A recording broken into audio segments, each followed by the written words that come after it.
Ishwarama's resplendent sun. It's the start of a bright new day. Time to rise, time to shine, Lord divine. Time to lead us along life's way. Awake, Lord of Buddha party. Awake, O Lord, over all mankind. Awake, O Lord of compassion,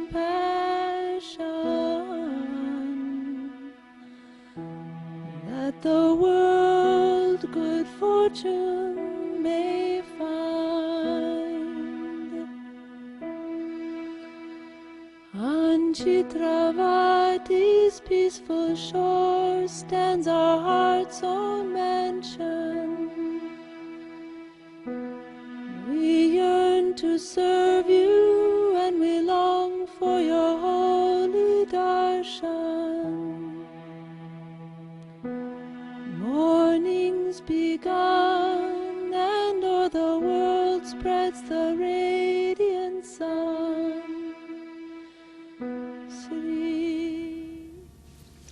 When asked to introduce Faith Penn, my first reaction was, does she really need an introduction? Devotees here in Ottawa, like Mr. Warren just said, were positively charmed by Faith and Charles Penn at the Golden Jubilee celebrations held here in 1990, and I was privileged to be here at that time and met them then. And it stayed with me. The experience stayed with me since then.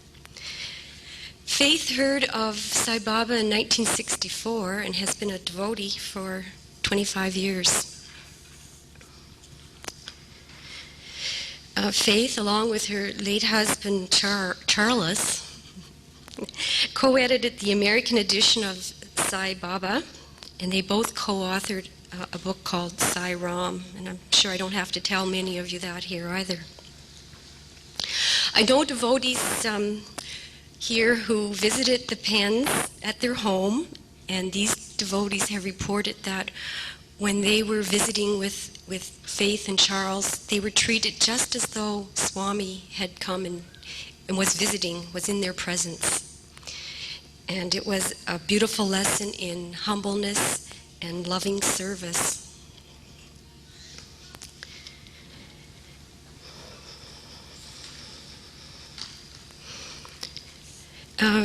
Faith received her introduction to meditation through Paramahansa Yogananda, a guru of mine as well, 40 years ago. So she has experience, and she'll be sharing that experience with us at this time.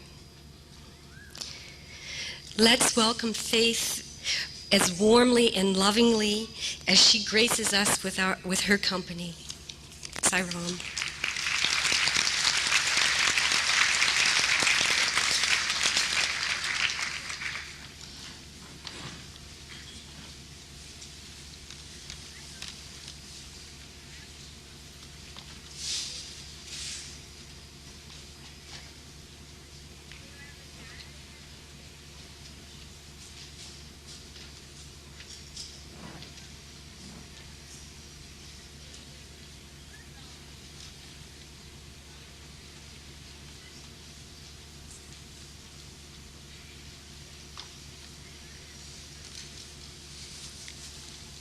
Isn't it beautiful to have a almost visible presence and face of Baba here? This is such beauty that you've all done.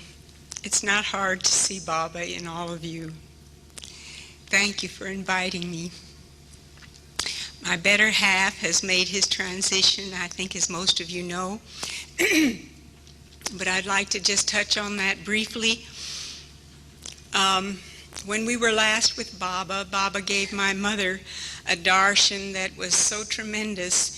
He put his forehead next to hers and held it and looked deep into her eyes. They must have sat like that, one to the other, for at least a minute or two. And I knew it was a very special darshan. 6 weeks after we returned from the fifth conference and big birthday celebrations, Mother passed. She told me on a Friday that she would not be there much longer, and yet she was up and around, and on Sunday morning she left us. Well, Charles had fought a battle with colon cancer, and through the grace of Swami and diet therapy, we had a clear CAT scan on that. And so when an aneurysm in his head took him on the eve of Shivaratri, it was a great shock. But I have somehow, through Baba's grace, learned to, symbolically speaking, extend my hands and accept what happens in life.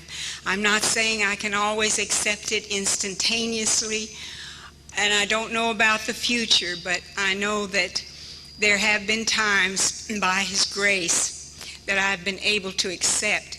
I think what I've been concentrating on lately is that the thought of acceptance is so much easier to deal with than the word surrender. It seems to imply a more willingness on our part. Usually if we're going to accept something and we're of a positive nature, we think of accepting a gift. Well, all of what God gives us, whether it's good, bad, or indifferent in our sight, is really for our good. Baba says that everything is grace. It's not an easy thing to encompass and to practice, but it will help us, and that has helped me tremendously. Baba has always told Charles, as he called him, and me, that he comes to our home, he is in our home. And one year when Mother and I stayed on longer than Charles did, was a precious way Baba invited us. And I like to think on these things also because it helps me remember the times of love that he has shown. He said to Charles that time, he said, "Would you mind if your wife and her mother stayed on?" Fancy asking the man's permission, you know, instead of just saying, "Tell your wife and mother I'd like them to stay on." But he said, "Do I have your permission to have Mrs. Penn and her mother stay on and go to Vrindavan where I will be?" And of course Charles said yes. And so in the last interview at Vrindavan, before we left, I think we stayed about another 2 weeks there. We were in the little interview room there of the old Vrindavan house of Baba's, and he looked up at me and he said, "Oh," like that. And he put his hand up and I saw it just, you know, as it pierced his hand, and it's a gold twin picture of him and Shirdi Sai, and it's all gold framed, and he said, "For your table." And I knew he meant our coffee table that we always used as an altar. And so we have that and the sandals, and we have our regular meditation on Sunday night. We had been doing that long before we met Baba, and or I had rather, and so it has continued. And sometimes we would say to Baba in an interview, "Thank you for your presence on Sunday nights." He'd say, "Yes, yes, I always come." And I don't have the sight to see him unless it's in a vision here or in meditation, but others do. And one evening, it was most wonderful. Baba came in, according to 2 women who saw this, and they told me separately and before they talked to each other, Baba brought both Mother and Charles in the room, and all were smiling, and Baba went around and gave a blessing to everyone. And that was a very wonderful thing for all of us. We had all remarked that it was a very deep meditation we had experienced, and when this news came out, it was a great blessing to our hearts.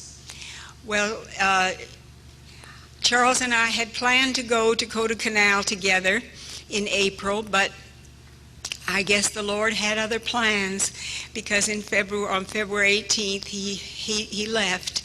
And I went on. I felt I should go for both of us. So when Baba saw me, he came right to me in the line, and he said, "How is Mother?" And I just looked at him, and he said, I know. And then he said, "Charles Penn is with me." And he held his hand on his bosom, and that was so reassuring. He didn't do this just once. He did it 3 times, the first 3 days I was there. And of course, everyone in the darshan line heard it. It was so beautiful when he'd walk up and say, "Charles Penn with Baba," and hold his hand on his breast. And the days went on. It was marvelous. I had never been to be with Baba at Kodaikanal, and it seemed that it was so special. I could hardly believe it was all happening. And I went into the hall a number of times, and once the volunteer asked me to sit against the wall, and I thought, well, I've had seats closer to where Baba would walk in and all, but I'll sit where I'm asked to sit. And you know, my back began to ache, and the wall was such a blessing. And I thought, oh, you know, Baba really is directing this whole show. Isn't it wonderful? Just even in little things, he grants his grace. Well, before the refreshment program was over, several people asked me to please tell some experiences, so that's why I'm getting into a few of these things. But he has, through the years, done some very lovely things for us, and I'm so grateful. Now, all of this, of course, is connected with the material and with our happiness, what we call our happiness. It makes us so happy if we see Baba or if we feel his presence and all. But he says it's not enough to be happy. That's a strong statement. He says, be happy. I think he's telling us to concentrate more on the being aspect. We have this God awareness within us, and we need to be in that. We need to be. It's a state of being. But he says that in meditation, the bliss is given, and that meditation is very important. So we are left to begin to decide, what is meditation? Why should we get into this? How are we going to do it? Where do we do it? When do we do it? We get all these questions going in our minds. And I had the blessing of Paramahansa Yogananda back in the late 40s, and I'm very grateful for that. It started a real determination in my life to begin to know God in a greater way. Well, then when I heard of Baba some years later, and I went to see him in '68, I had this confusion in the mind. Well, what was Paramhansaji's mission, and now what is Baba's mission? And the mind was going up and down, up and down. And he had asked us to come and stay at his ashram there at Vrindavan after the World Conference. And there were about 15 women in 2 rooms. And we would get up about 2 or 3 o'clock in the morning to get our shower, because there was just one bathroom for all of us. And then Baba would come down and look at us in our saris.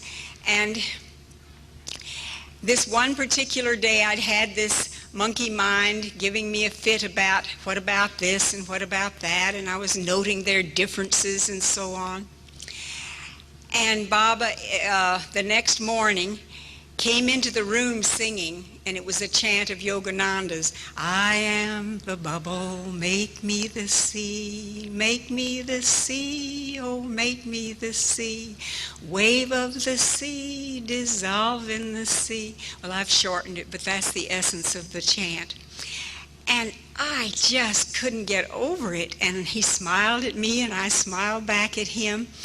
And then he walked over, and a devotee was there from Los Angeles, and she happened to have left out of her suitcase a picture of Yogananda. And Baba walked over there, stooped down, and picked it up, and came right over to me and pointed at the picture, and he said, "Oh, very great, very great." And with that, all my monkey mind went away. I never had those thoughts again. I just appreciated what God had done for me through the vessel of Yogananda, and here I had the grace to be around Sai Baba. So, you know, Baba encompasses so much more, and there's not this feeling of you can't love this saint or that saint. You know, Baba's too big for all that. That's childish, it's narrow, it's exclusive, and Baba is not like that. So he's blessed us in many ways like that, and I am very grateful for it. Now today we want to talk some about a workshop and what might help some of you in your practice of meditation.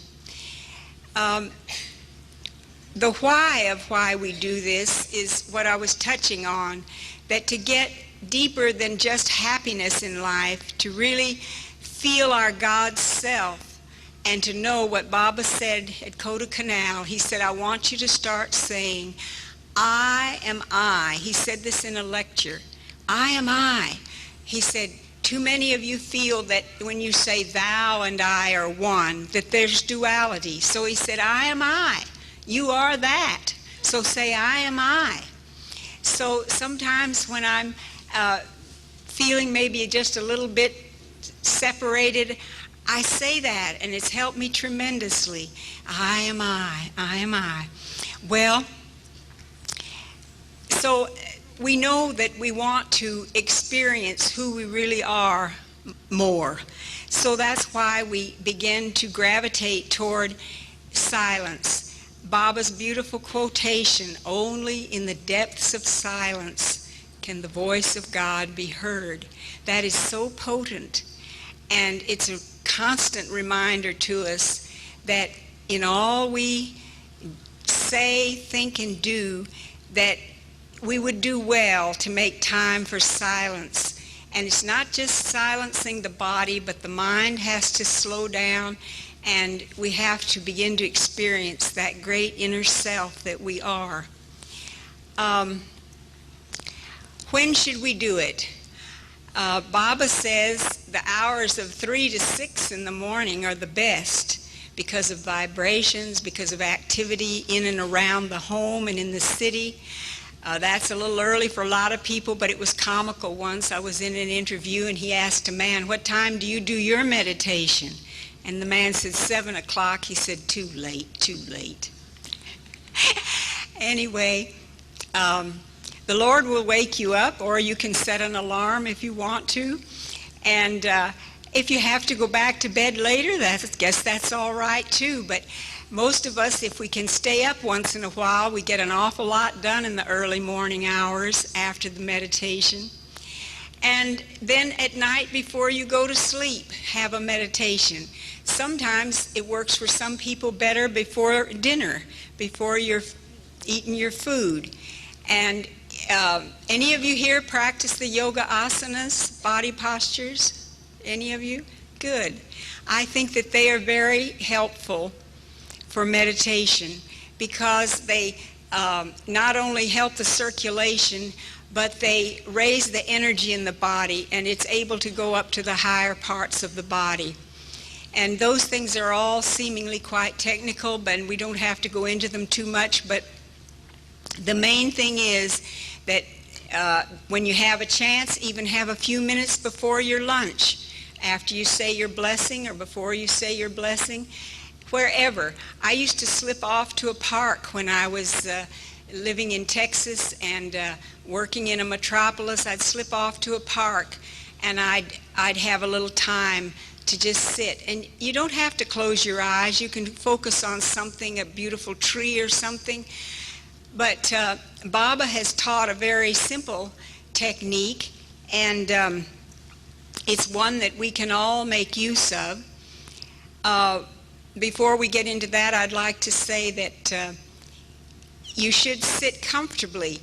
The best way is cross-legged on the floor or in the half lotus or the full lotus. My mother sat in the full lotus even up to the time of her death when she was 98 years old. And I know that if you're not comfortable on the floor, it's fine to sit on a chair. And it's good if you can keep the spine straight.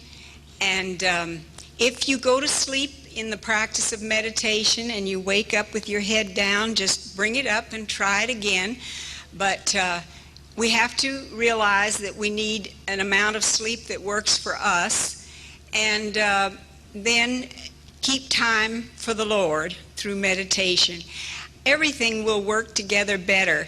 Your bhajans will bring you more joy. Your daily activities and service for others will have something added to them. And your namasmarana and all that you do in chanting the name, it will all work together for good. It's marvelous how these are links in a chain that can really become strong within you.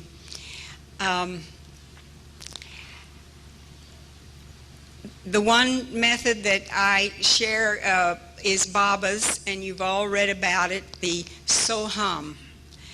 I think there's a little bit that I might be able to add to it, just in way of explanation. You know, Baba teaches us to become the observer, the witness. And if we do that, we automatically begin to detach from a lot of things that would hurt us or disturb us. And we find that even in associations with people, if we are observing and witnessing it and not becoming involved unnecessarily, how much better able we are to help them or to be a silent prayer partner. And it's a wonderful thing to practice. He constantly tells us, be the observer, be the witness. Well, in this method of Soham, if you observe the breath and you only mentally chant, so with the incoming breath and hum with it going out, and don't try to regulate the breath. Let it just come in as it wants to and go out as it wants to, but you follow it with just so and hum, so and hum. And if you do that and do it as an observer of the breath, you'll find your breath getting calmer, your heart. Some people say to me, but I feel my heart palpitating when I sit down to meditate. I said, well, you've probably been very active before you do, and that's why sometimes a little exercise or a few of the yoga postures will do so much to prepare you. You know, we prepare food for a meal. We don't walk away from the table and not eat the meal, but we do make the preparation and then we partake. So that's the way it is with a feast from the Lord. If we're going to have a meditation, we really need to prepare for it just a little bit. I think that we will practice that together a little bit to start today. And I think you've had maybe enough exercise walking around. We don't need to do anything, but in another workshop we'll do a recharging exercise which will perhaps help you in getting the circulation going and all, because we're doing a lot of sitting at this conference. So first of all, I'll tell you one more thing that will lead into this. About a week after Mother passed, and of course Charles was still with me, one evening I just went to my place of meditation and I'd hardly crossed my legs, and Mother appeared right in the spiritual eye, which is here. It's some of you I know have seen that light in that spiritual eye. And she appeared right in there, and oh, it was just glorious. And then I have no way of knowing how long it was, but when she faded away, Baba came in so fast from the right-hand side, just his full face. And then he just kept turning around like this so that I saw both sides of his face and the front of his face and the back of his head. And then he remained for a while. I'd never had anything quite like that. And it helped in the healing process. And it was such a darshan from him that I have not shared this publicly before, but I felt inclined to do it, to encourage us all that this is the real I of our spiritual nature. You know, wasn't it Jesus said in the Bible, if thine eye be single, thy whole body will be filled with light? And that's the single eye that is referred to in scriptures. And it isn't that we're seeking results. The best thing is to enter into the practice of meditation with a heart full of love and with a yearning for God. And if you don't have that, pray. Baba says pray to yearn for God. He says you cry for everything else in life. It's all right to cry for God. Sometimes just a spirit of weeping might come on you as a result of your yearning for God. That's all right too. And other times you may just laugh with complete abandonment because the joy is so great you can't contain it. But beyond the peace and the happiness and the joy, there is bliss, and we can taste that if we get quiet enough and if we can get control of this mind-body complex, as Baba spoke about it in April. He said several times the mind-body complex is the problem.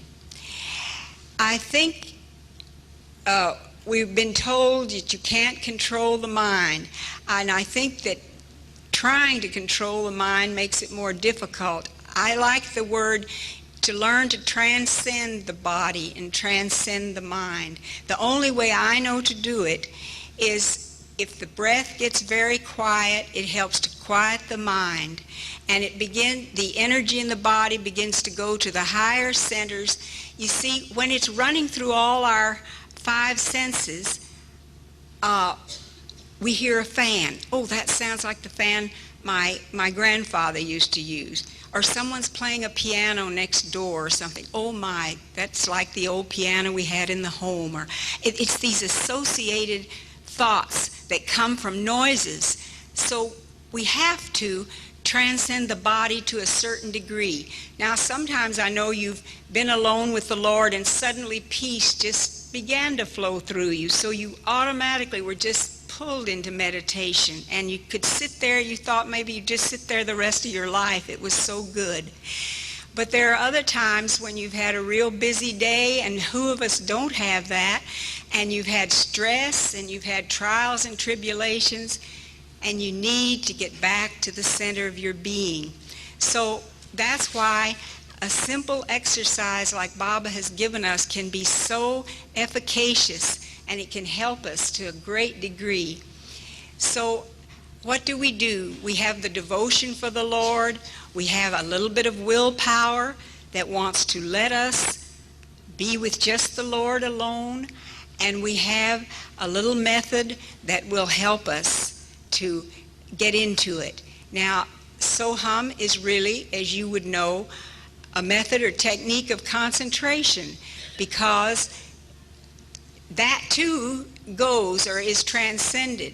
And you obviously, if it wanted to stop of itself, like a mantra often stops for people, you would let that happen. And then you would just be. You would just be. And you may experience calmness. You may experience a cessation of breath. Don't worry, you'll breathe again. It's a very wonderful thing, though, to know that man does not live by bread alone, but by every word that proceeds out of the mouth of God. The great yogis interpreted that as every unit of energy that proceeds from God. And the God in you can use that energy to just slow your breath or let it die for a little while, and you'll be all right. You won't go anywhere. And even if it doesn't, we're not looking for those kind of results. We're just looking to get quiet, to let the mind slow down, and let God, you are God. Let your God self manifest in you. If you prefer to sit and chant one of the Om Sai Rams or whatever it is that you have had success with, that's fine too. But I've had people tell me that they feel they need something, and I think enough people maybe do not try So-Hum. And if you try it for a while, I think you will really find that it can work for so many people. So I think we'll say a little prayer to Baba, and we'll do a little practice of this.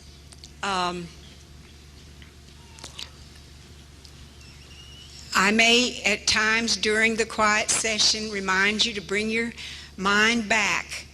Now, some of you might want to gently raise your eyes to the point between the eyebrows. They can be raised with your eyes closed. If not, you just don't worry about it if it's troubling to you.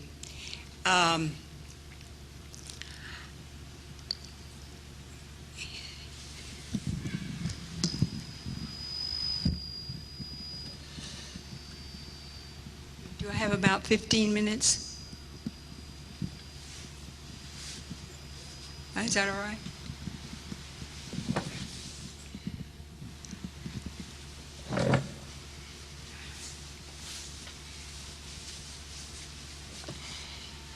So relax the body. Just feel comfortable. Try to lay aside anything other than that you are here now. And Baba is certainly present in this beautiful hall with all these beautiful souls. We have so much to be grateful for. He has brought us to his lotus feet. He has endeared himself to us. May we carry on for him. It's all for us, as he says. That's all, everything he does is for us. And now he's given us this opportunity to be in the silence. So as I said, just relax. If you have to move, do it, but it's good to try to just hold the body very still. Some people like to sit with their hands one in the other with the thumbs touching. Others have other positions. Whatever feels comfortable for you in the beginning will be all right. Now if you'll repeat after me, beloved Swami, bless our effort. We know you are near and dear. Reveal thyself. Reveal thyself. Quiet our minds. Still our bodies. Make us realize that I am I. There's no separation. Increase our willpower and our devotion. We lay the flowers of our heart gently at thy feet.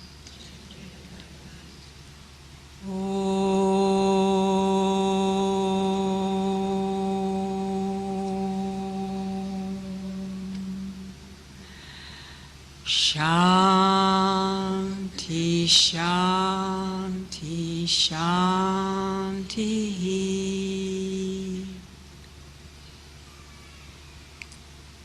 So on the incoming breath and hum as it goes out.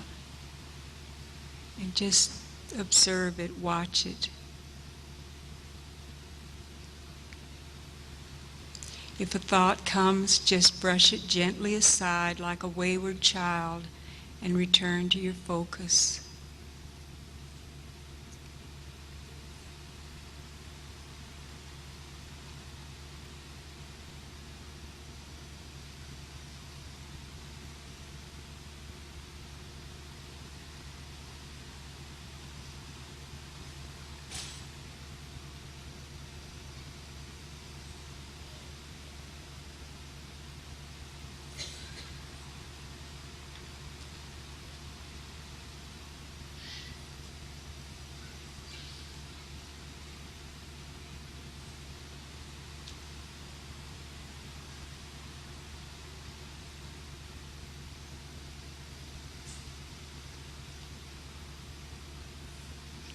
Gently bring the mind back.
Don't become impatient, just gently keep saying so hum.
Keep bringing the mind back when it wanders.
Now with your eyes closed, I thought we would sing together.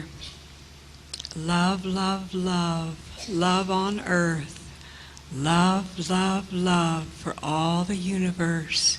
Feel it flowing through you and out to the world, out through the universe. And then we sing peace, peace, peace. And then sigh, sigh, sigh. And then you and I. And then Om, Om, Om.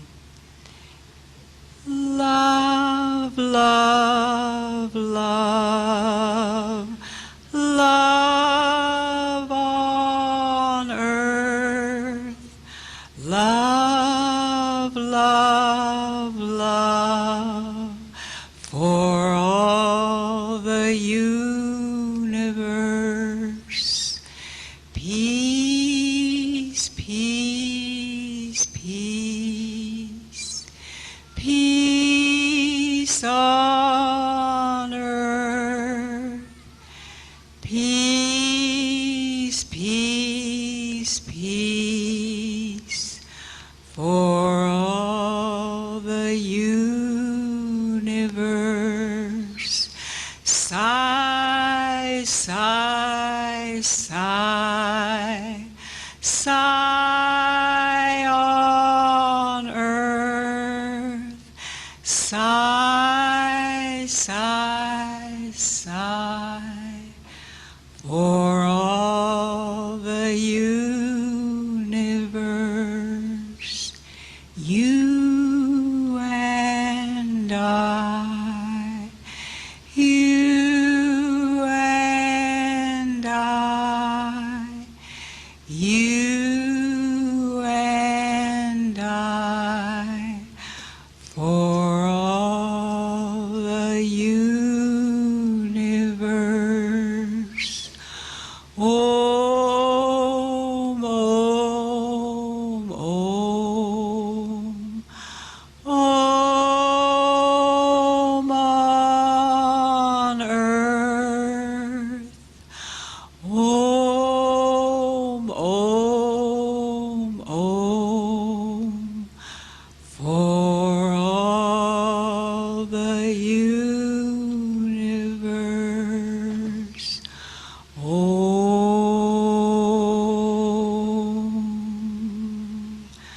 Shanti, Shanti, Shanti.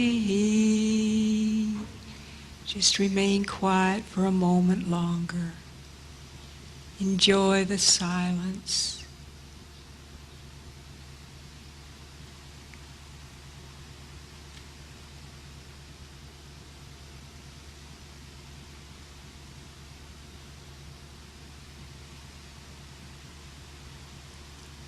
Let us affirm together, I am being, I am consciousness, I am bliss. I am being, I am consciousness, I am bliss. Again, I am being, I am consciousness, I am bliss. Fear and anxiety cannot touch me. Fear and anxiety cannot touch me. I am I.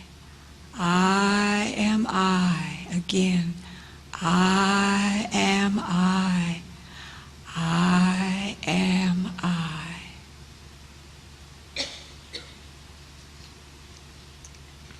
God bless you all. In later workshops, we will get a little more into it.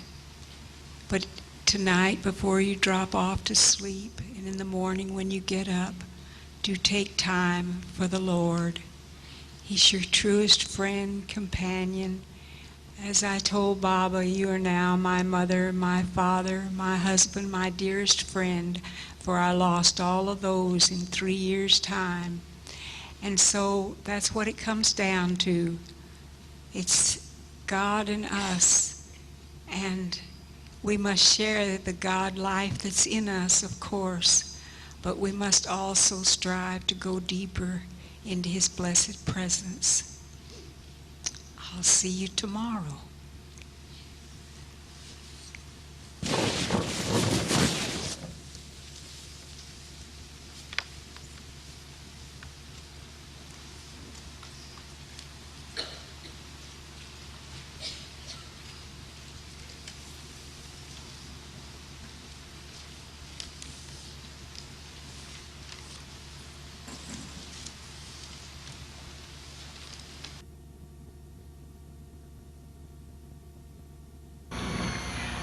come. Yesterday, as you know, we had the meditation workshop, and Mrs. Faith Penn has been kind enough to give that workshop to us, and we will continue that workshop today, and the workshop will be for about 45 minutes, and I don't really have to give much introduction of Mrs. Faith Penn, and I would request Mrs. Faith Penn to please come and start the workshop. Thank you. The workshop itself will be for 30 minutes. Thank you.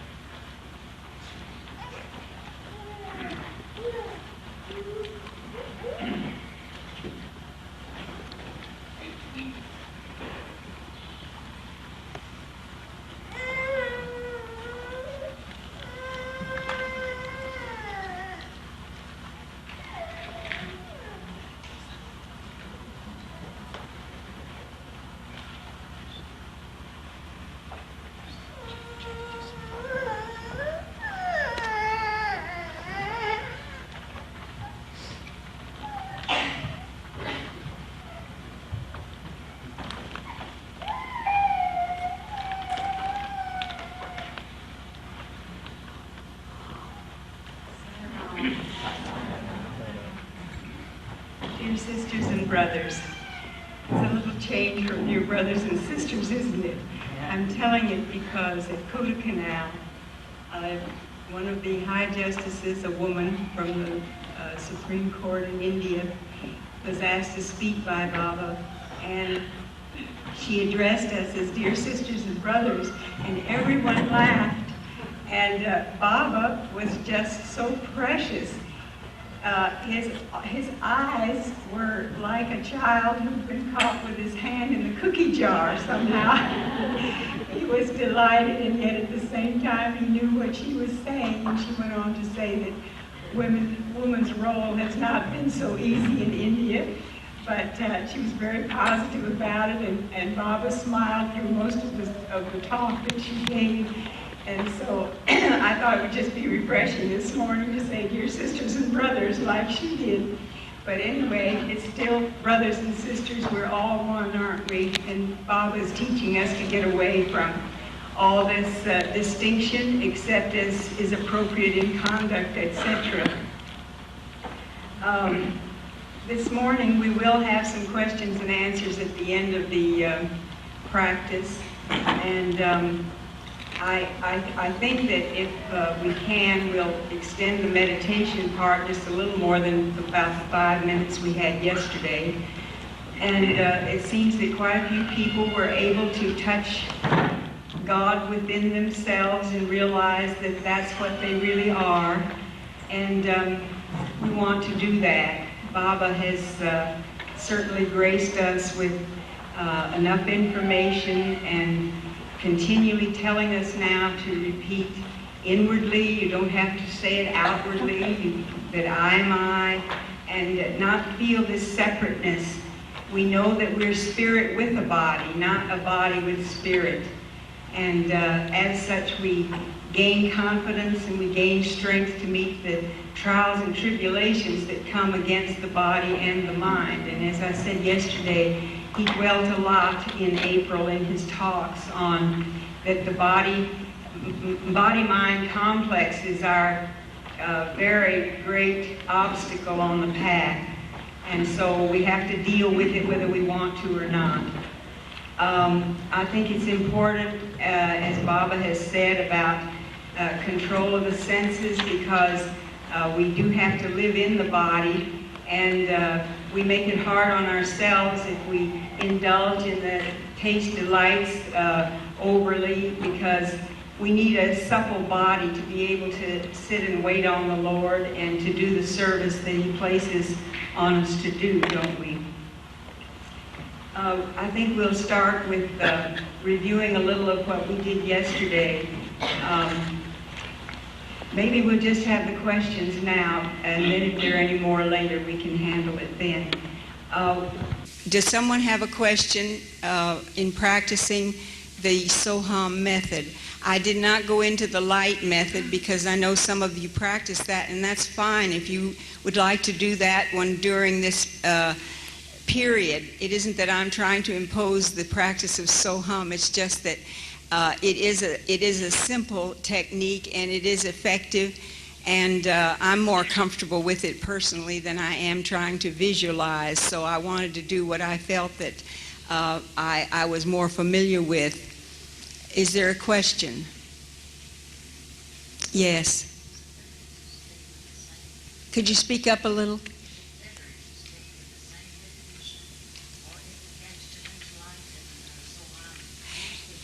Oh, she wants to know if we can use the two, or is it better to stay with one of the methods? I think that that's up to the individual. If you feel you have practiced either the light or the Soham method long enough and you don't feel that you're either practicing it right or that you are happy with it, I think that's perfectly fine. I think it is an individual. This is turned, no.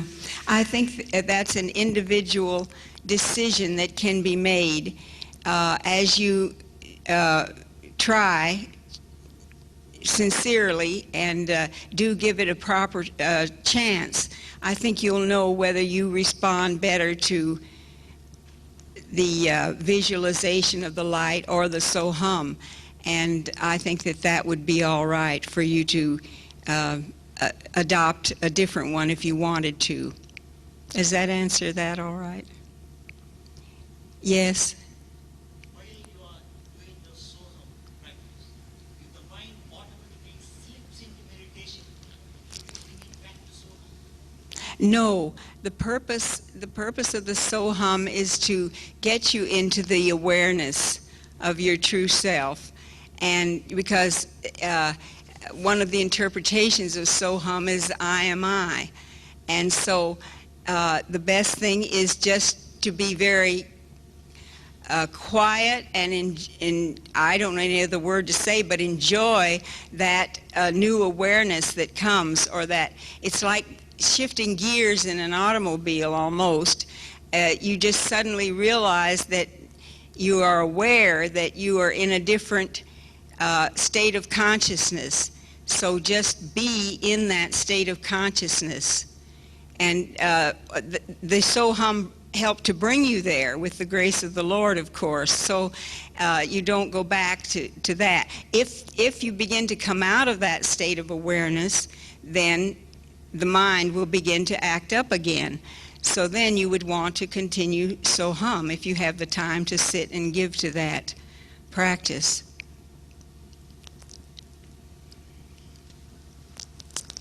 Now, we should dwell a little on the fact that overeating in the evening before your meditation... Oh, I'm sorry. Another question. Yesterday you said that you could do physical exercise before you proceed with meditation. Is it possible for you to please just explain what you have? Yes, I thought we would do one of them, and we may do it before we begin.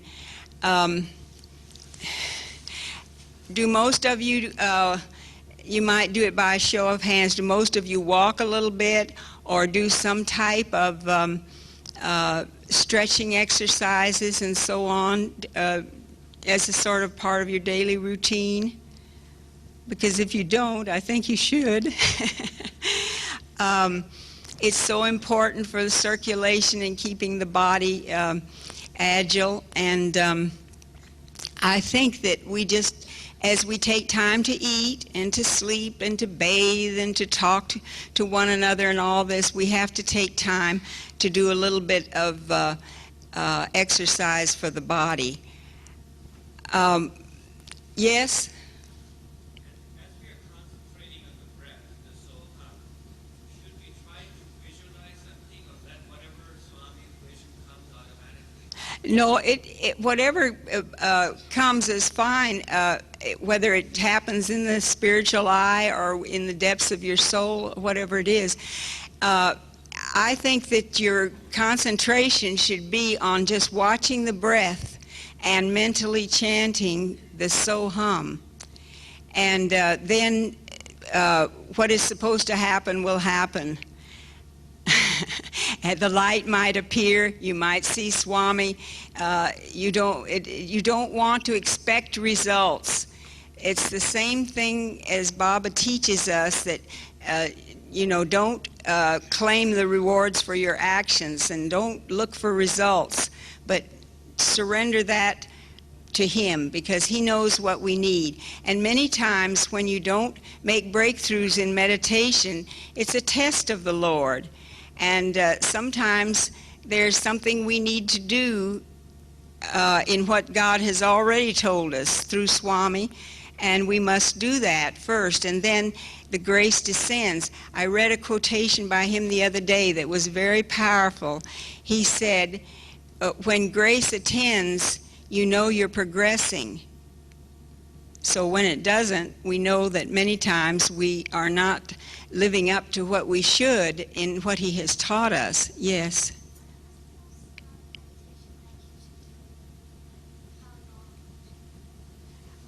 Oh, she wants to know how long we should sit in meditation. That would vary according to how much time you feel you can allot, and also how great the desire you have to learn to go within and be with God in the silence. I think to start with, if you could allot 15 minutes. Now, if that seems too long for some of you, then just say, I will practice for 5 or 10 minutes. But it should be extended after a time. Yes.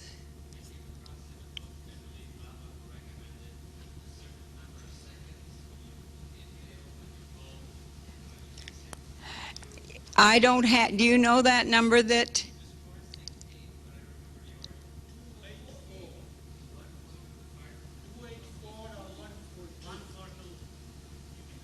You mean for inhalation and exhalation?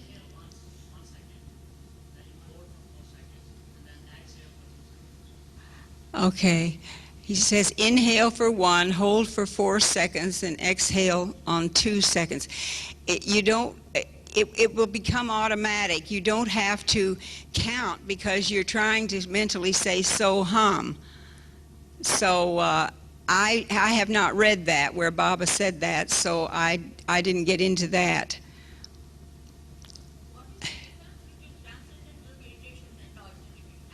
Well, I'm not that familiar with transcendental meditation. I believe they use a mantra.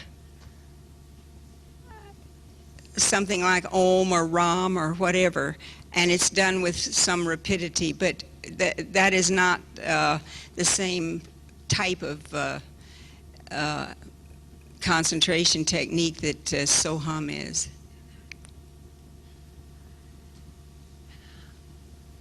So we were talking about making the yes?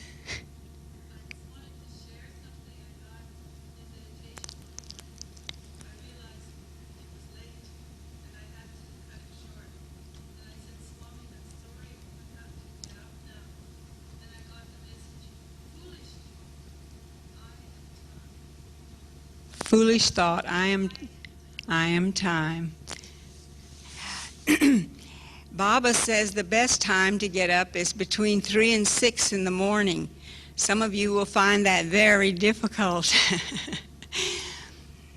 In the beginning, years ago, I used to get up by an alarm clock. I find now that the Lord does wake me sometime between that period, more often around 3 or 4 o'clock. And it means going to bed maybe a little earlier. But you know, when we're at Prashanti, we usually try to retire a little earlier, because if we go for Omkar and things, we need to get some rest. And I think it's a good practice. I know Charles was always very happy to, at the end of a work day at the office and after dinner, and he was always happy to think about getting to bed at least before 10 o'clock. And then we were always up at 3 or 4. And it does something for your day. It doesn't mean every day is going to go perfectly for you, but I think you'll find that it really sets a rhythm in the day and you'll benefit from it. And as for eating, it's not good to eat too heavily at night. I find that there are days when it's better to do your nightly meditation before your dinner time, and you might think about that. You can do a little too before you go to sleep, but as far as an actual time that you pick, once in the morning and maybe a short one before lunch, and then thinking of your afternoon or evening meditation, I think it works well when it's not on a full stomach. Because this involves the breath, and it involves one pointedness of the mind, and of course food and lack of exercise or too much exercise affects all those things.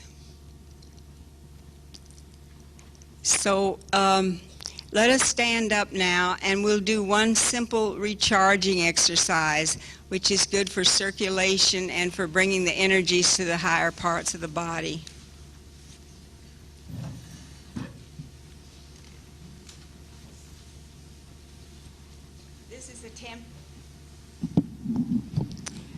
This is attempting to recharge with energy the body and also to relax the body. Now, what we do is we stand just like you're standing with your arms at your side. Now, I'm going to say to you to have low tension, and I will call out the body parts, and you begin tensing at the soles of the feet, or pulling your toes up under you to tense. And then we'll go right on up the body, and I'll say tense low, and then medium, and then high. And you will be using your arms, legs, thighs, and back as best you can, and shoulders and neck. So now, it works best for me if I close my eyes and center at the point between the eyebrows, but if you feel you lose your balance, then just look straight ahead. All right, we'll begin. I also want to mention we will exhale the breath, and then we'll begin to take it in and hold it, and then I'll tell you when to exhale. All right, exhale the breath. Begin tensing your feet, your legs, your buttocks, your back, your shoulders, and now your hands and arms and your neck. Now inhale, hold it, low, medium, high tension. Don't be jerky. Now begin releasing from the top of the neck, all the shoulders, the arms, on down the back, the thighs, the legs, and the feet, and just go limp.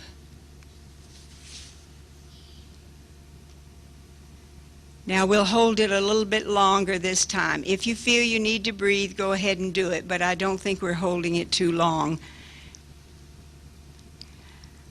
Exhale the breath. Start tensing, coming up, up, all the arms and fists up to the neck. Now low, medium, and high. Now inhale. Hold it a little longer. Now exhale. Let the tension start rolling off of you, coming right down. And now go limp. Just relax.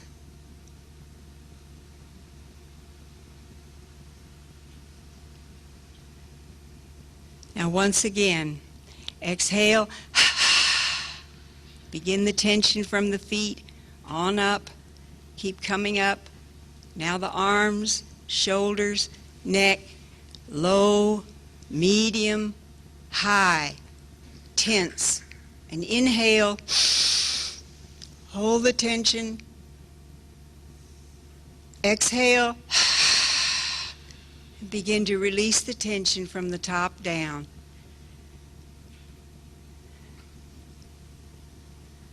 You can drop your head at the very end if you like that.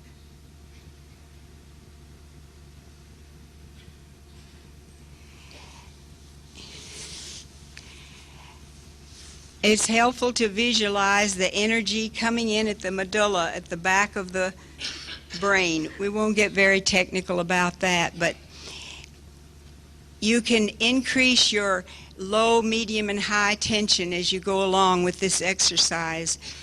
And you can do it 5 times after you feel that you've become somewhat proficient in doing it the 3 times. It's a good way to try to shed some of the tension that we build up during the day. And those of you that know how to do some of the yogic postures, that would be very good if you would continue that practice, because it makes for suppleness of the body. It encourages the energy in the body to go up to the higher centers. And one wonderful thing about the practice of Soham, as you get into meditation, you'll not only see the light without having to try to visualize it at first, and you may hear the wondrous Om sound. It's a wonderful experience, and you will find that you will get results if you're faithful and regular. So we must remember that this exercise and being regular and having the intensity to stick with it, and the devotion in our heart for Baba, we'll all work together and make a wonderful recipe for you. You may sit down now. When you're on your own, you'll feel that you will do the tensing more vigorously and with greater ease as you get used to it.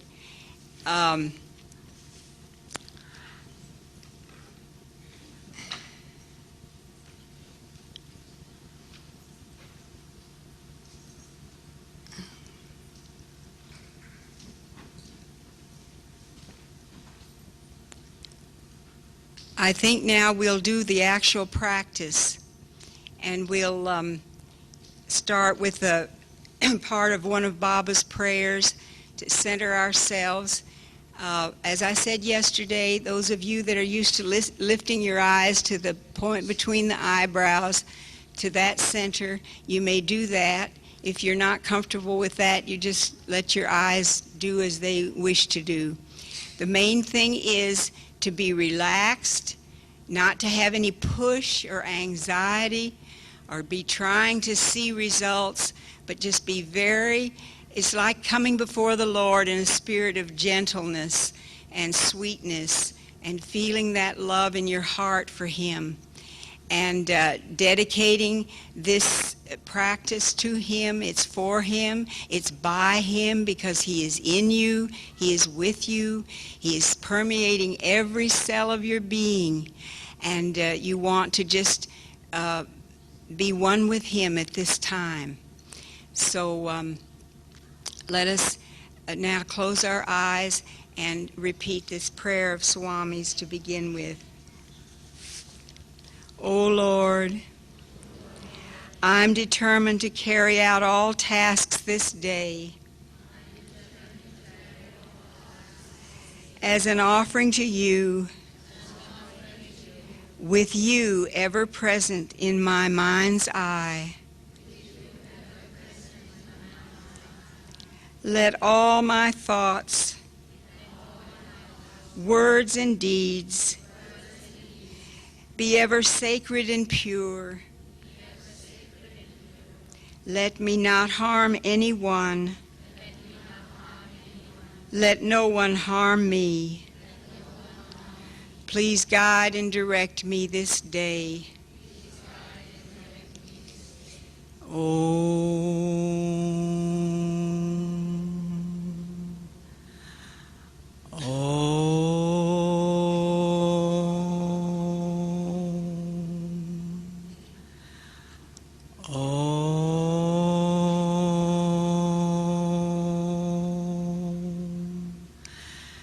Shanti, Shanti, Shanti.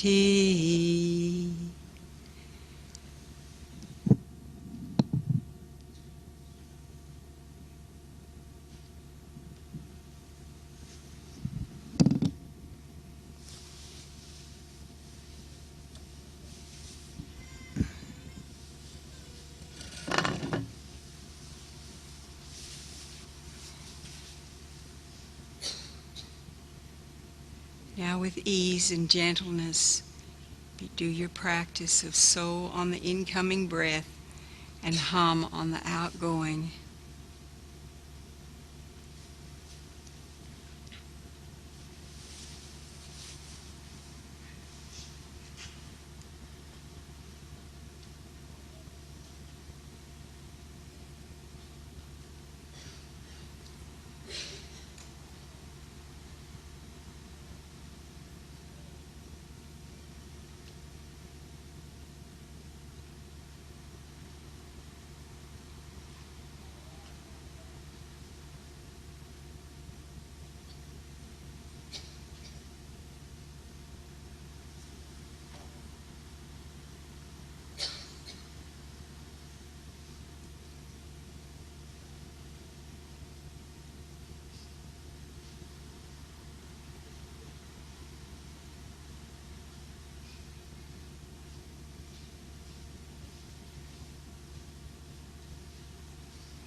If the mind wanders, gently bring it back.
focus.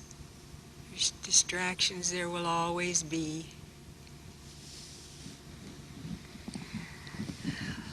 Let us sing Shri Ram, Jai Ram. This is a slower version, and I think that it will be very good for a meditative atmosphere. Shri Ram, Jai Ram, Jai Jai Ram Om. Shri Ram, Jai Ram, Jai Jai Ram Om. Sing with me. Shri Ram, Jai Ram, Jai Jai Ram Om. Shri Ram, Jai Ram, Jai Jai Ram Om. Shri Ram, Jai Ram, Jai Jai Ram Om. Shri Ram, Jai Ram, Jai Jai Ram Om. Once more. Shri Ram, Jai Ram, Jai Jai Ram Om. Shri Ram, Jai Ram, Jai Jai Ram Om. Feeling the stillness, and feeling our love for Baba. Let us sing our love, love, love song and send this out that others may receive help that we are receiving in this wonderful conference.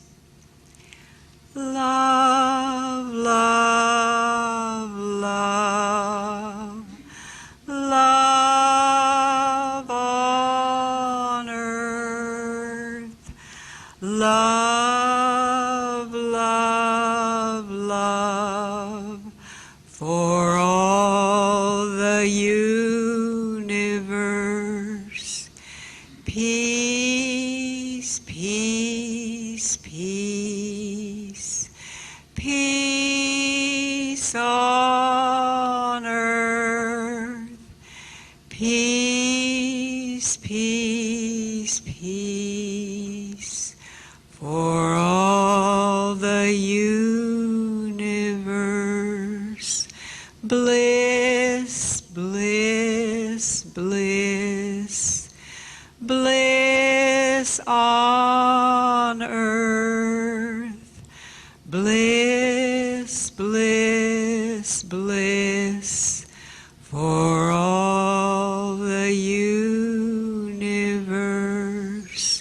Sigh, sigh, sigh, sigh on earth. Sigh, sigh, sigh for all the universe. You and I, you and I, you and I, for all the universe. Om, Om, Om, Om on earth. Om, Om, Om for all the universe.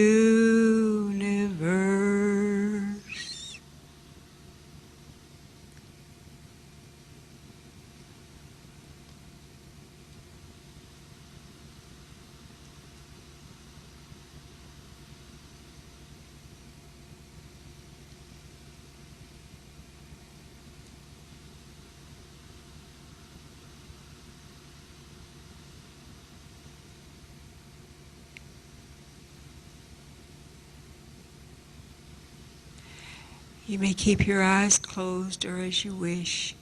I wanted to share with you an experience. When I was at Mount Washington in the late 40s and studying under Paramahansa Yoganandaji, I got an extreme hunger in my heart to hear the Om sound because we were chanting Om at times.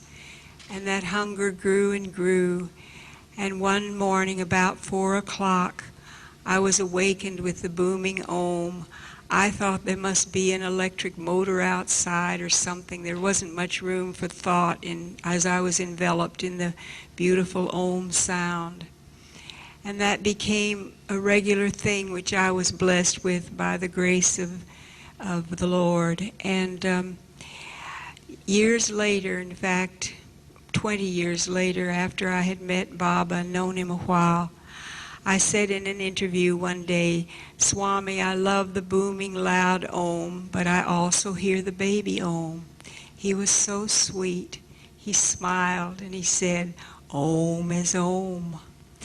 So whether you hear this baby Om or the booming Om, or whether you hear no Om at all, just rest in the silence. Any form of calmness or peace that you feel is a sure sign that Baba is with you. He's blessing your efforts. And he's even blessing you when you know it not. We should not judge our practice of meditation. We should not look for results. We should just rest in God and know that he's with us. He's in us. He's all around us. He's above us and beneath us. He's our breath. He's our life.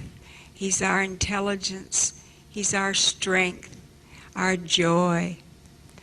As you continue your meditation through the years, you'll have rivulets of joy that just rise up in you. It can even happen in your day-to-day work existence. It can happen when you're tending the garden. You never know, but the Lord knows when to grant his influx and when to withdraw it. We have to just remain the instrument. We have to remain the willing one that is always surrendered at his feet. And I know that as you keep your consistency in meditating, whether you use the light technique or the Soham, whatever has worked for you and you feel drawn to, that is what Baba says. The main thing is to do it and to not give up, but under all circumstances, if possible, to allow time several times a day, or at least twice a day, for your practice. And eventually meditation has to become for all of us something that is a 24-hour unceasing practice, meaning that our mind is focused on the Lord, that we are living in a higher awareness. We should no longer be a part of the animal creation. The Lord has lifted us to newer heights through Baba, through the saints of all religions that you adore and worship. And we must remember that and not sink back into other habits that we have been released from. We must go on, as Baba and all the saints have told us, march on and on and on.